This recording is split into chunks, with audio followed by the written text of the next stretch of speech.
Hello everyone. Welcome to the Direct Marketing Expo Theatre. Thanks very much for joining me. I'm going to talk about how to build an international payment system that enhances your direct response channels.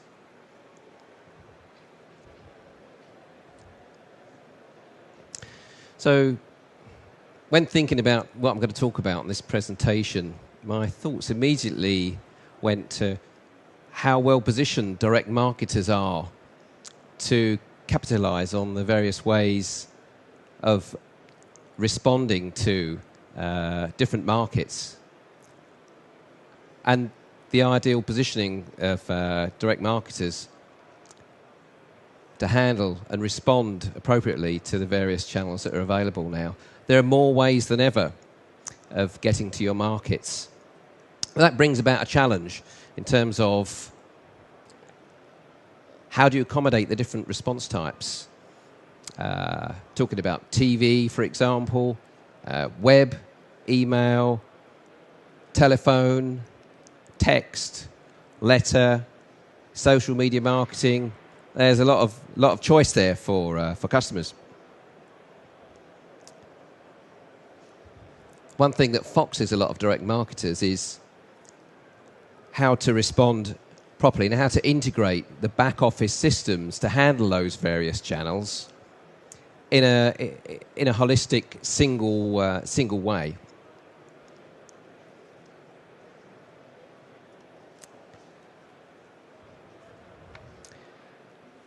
Multi-channel versus cross-channel.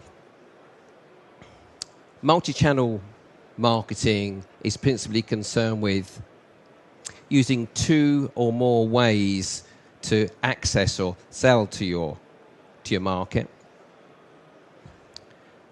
Whereas cross-channel basically recognizes that customers will use more than one channel. They don't exist in a single plane. They don't necessarily always go on the internet. It recognizes that there are different ways that a person can respond.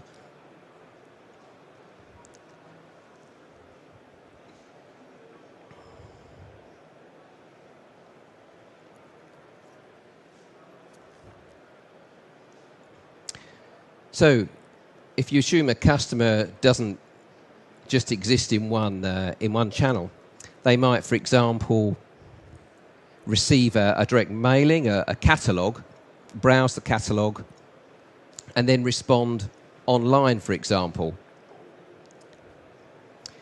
So it's important that you build a good foundation and ensure that everyone in your company understands the way that you're gearing yourself up to handle those different channels. The challenge then is to be as creative as you can with all the various channels, rather than maybe put all your efforts into one particular channel.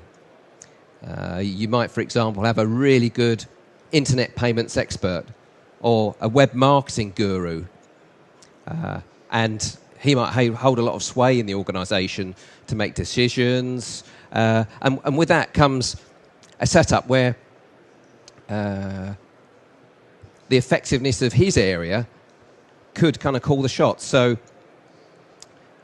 other things might not be measured. You might not be measuring response to mail or telephone and purely focusing on the analytics that go with all the web and stuff that goes with that. So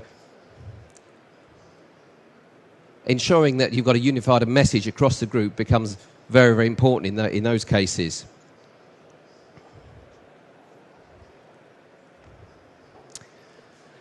So I mentioned the problem that can exist where you have a lot of focus on one particular delivery channel in direct marketing. For example, web. But different sectors, different age groups have different ways of responding. So the problem here is that some companies can fall into silo behaviour where you have a large team handling one particular thing, and they're not working in conjunction with each other.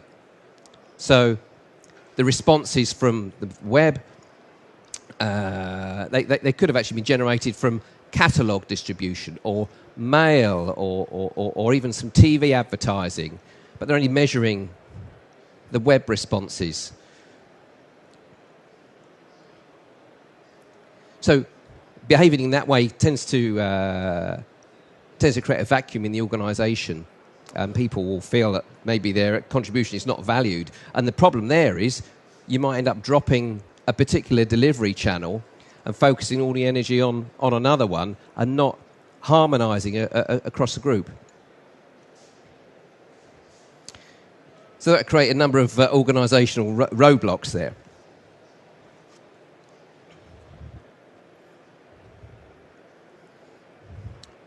So how do you reach your customers, and how do they reach you? How do you know where business is coming from? Matching back to source codes is one way of doing it, but even that can be problematical. Take, for example, the PacNet stand. I work for PacNet Services, and we've got a stand F42 over there.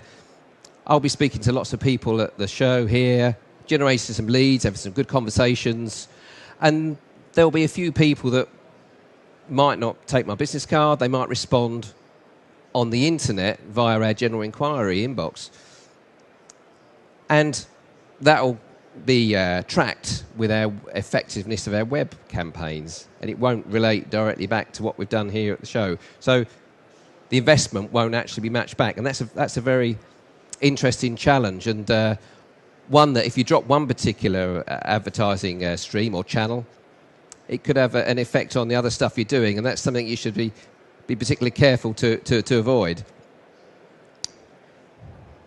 So take, for example, Jenny here. She loves browsing your catalogue, for example, and is inspired from that to check out offers online and order online, for example.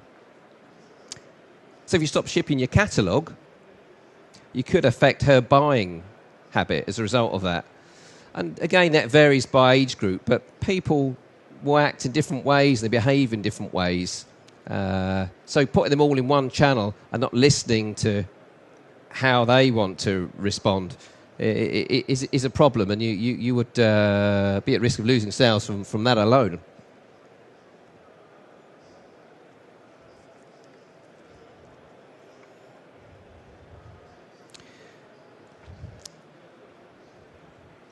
So the challenge comes to deliver all the sales channels and access your markets in one seamless offering.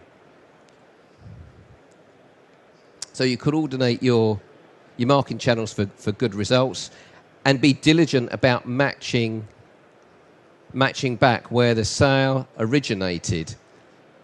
And that takes a lot of work to get that right. I don't know the right answer, but something that you should spend a lot of time focusing on, of course.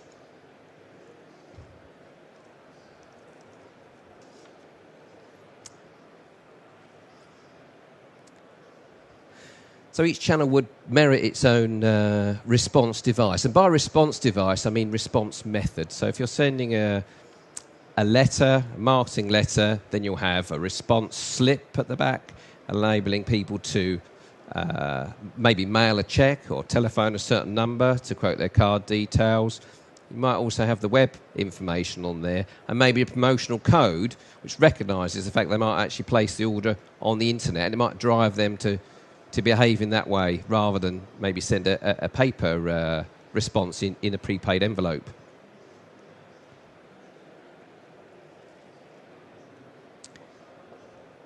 Now, it's possible to share information across the entire organisation, not just focus on, this is the mail shop here where we're sending our print mailings for this month, and this is our internet marketing department. Work together on it and share information, so you've got customers that maybe use this channel and that channel and share the responses with the whole organisation. And there are ways of doing that which have recently been opened up. Take, for example, credit card numbers. they've always been a bit of a problem because losing credit card numbers is a big risk to the payments industry, the banking industry, and merchant facilities can be cut off overnight if those card holder details get out in an unsecure fashion. So PCI, payment card industry compliance, has been brought out. So anyone handling credit card numbers needs to be compliant. And a lot of payment companies will enable card numbers to be tokenized at an early stage when your customer starts to buy. They enter their card details once, the card number goes to the PCI compliant payment processing company, and they flick back a token. That tokenized number can be stored on your systems and shared within your overall organization in with your customer data in a very safe and convenient way. So you haven't got any worry about card numbers going out to other departments. And by that, then you have one single database for your customers, and that should make your life a lot easier.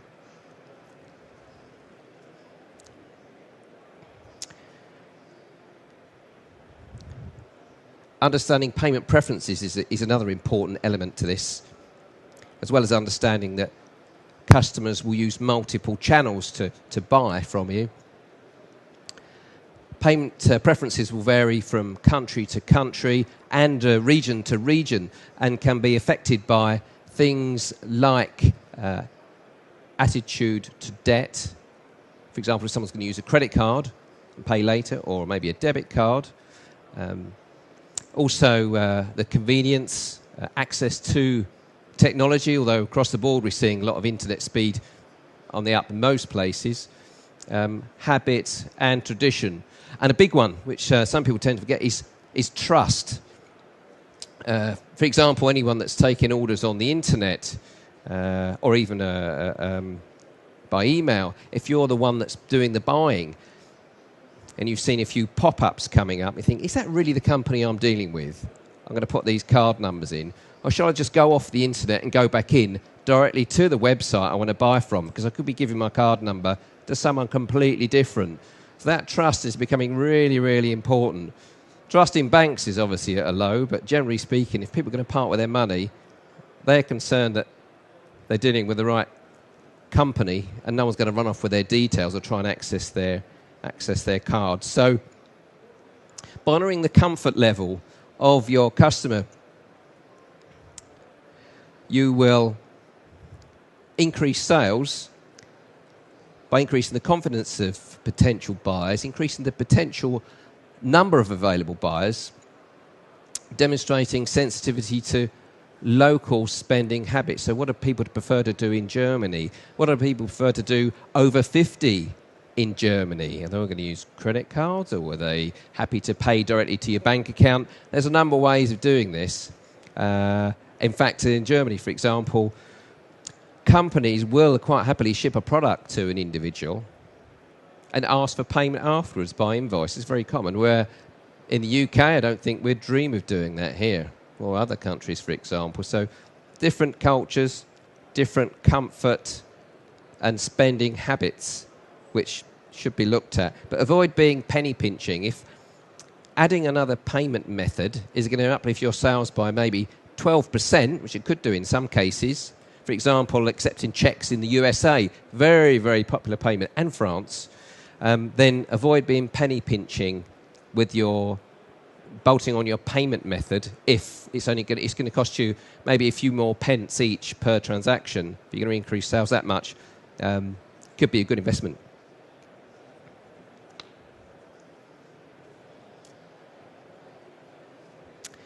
So now, come to build your payment system. Number of options there. Most payment service processors will have an API which can be used, allowing a lot of flexibility for online business.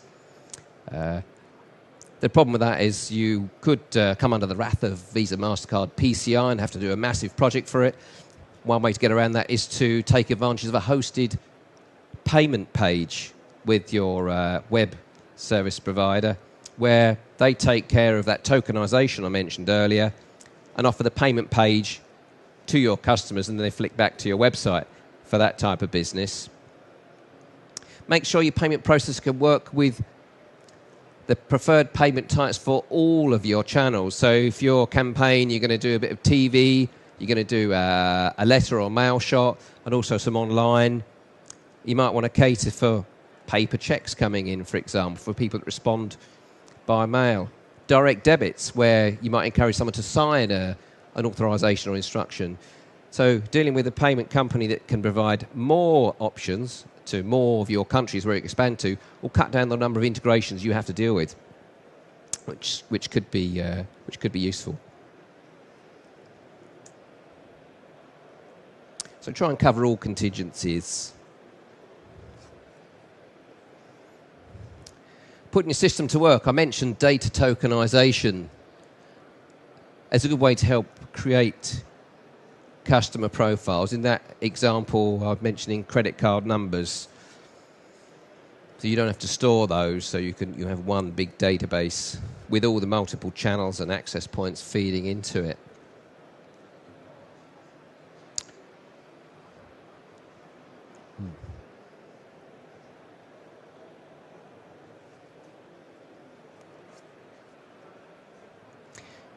So by viewing your customers with an integrated lens, you can market to each individual much more effectively. The difficulty comes in listening to what your customers actually want. I know in some industries that I deal with, they say, we understand everything to do with our customer. We know their behaviours, we know what they do at a certain time in the evening, a certain time in the morning, we know what's on television for a certain part of the day, and they don't just go offline. Well, that's all very well and good, but they're still not asking them, only looking at the numbers, look at the data. They're not actually asking what their customers want. I've seen this in a panel session where one particular company had some of its customers on stage, and they were very happy with the new website. And they asked them what they thought of the website there and then, and they turned out to be quite disgruntled customers, but they'd only been watching behaviour through data, activity and buying habits on the internet. They hadn't actually physically picked up the phone or encouraged direct feedback from them. So that was an embarrassing exercise for those guys.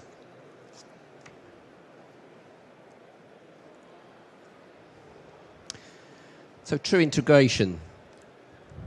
Bolting on your payment types, understanding your customers' payment preferences, appreciating the mix, the multi-channel mix of cross-channel marketing as opposed to sticking to one particular channel at a time, is going to pay big rewards.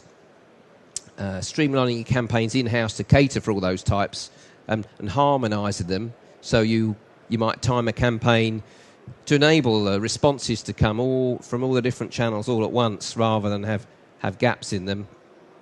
Work harder, not smarter, not harder. These strategies will affect the bottom line.